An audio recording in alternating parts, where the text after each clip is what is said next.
तो इसके अलावा जो आँख में लेज़र इस्तेमाल होते हैं वो है आर्गन लेज़र।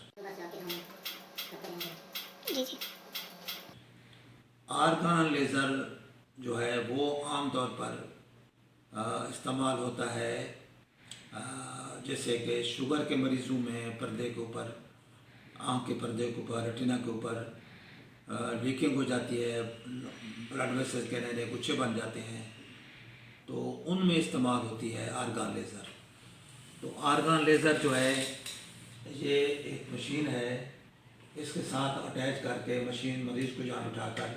यहाँ से लेज़र अप्लाई करते हैं, जो कि लाइट्स की शक्ल में आँख के अंदर लगाया जाता है। तो इससे जो बीमारियां कवर होती हैं वो एक तो शुगर के वजह से जो पर्दे ख़राब होते हैं उसके लिए हम ये लेज़र लगाते हैं। इसके अलावा कुछ बीमारियां जो खून की रगों की हैं, जो पर्दे की ब्लड वेसल्स हैं, उनमें कुछ बीमारियां पैदा हो जाती हैं, मसलन एड्स डिजीज़ है या वेस्कुलोपैथीज़, कुछ और डिजीज़ की वजह से, सिकल सेल रेटिनोपैथी है या इस तरह की और वजूहात की वजह से वेस्कुलाइटिस हो गया है, जिसकी वजह से खून की रगें वो लीक कर रही हैं या उनके गुच्छे बन गए हैं, तो उनको हम फिर इस लेज़र के साथ कंट्रोल करते हैं। तो ये है आर्गन लेज़र, इसको कहते हैं। तो ये एक तरह की जदीद सहूलत है और एक लेज़र है जिसकी वजह से हम बीमारी को रोक सकते हैं, पेशेंट को अंधा होने से रोका जा सकता है। तो आजकल शुगर के लिए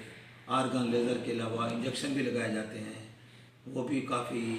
इफ़ेक्टिव तरीका है नज़र को बचाने का, शुगर के मरीज़ों में ख़ास तौर पर,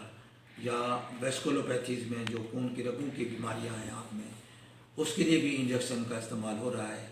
जो कि काफ़ी मुफीद है। तो ये दूसरी किस्म का तीसरी किस्म का लेज़र हो गया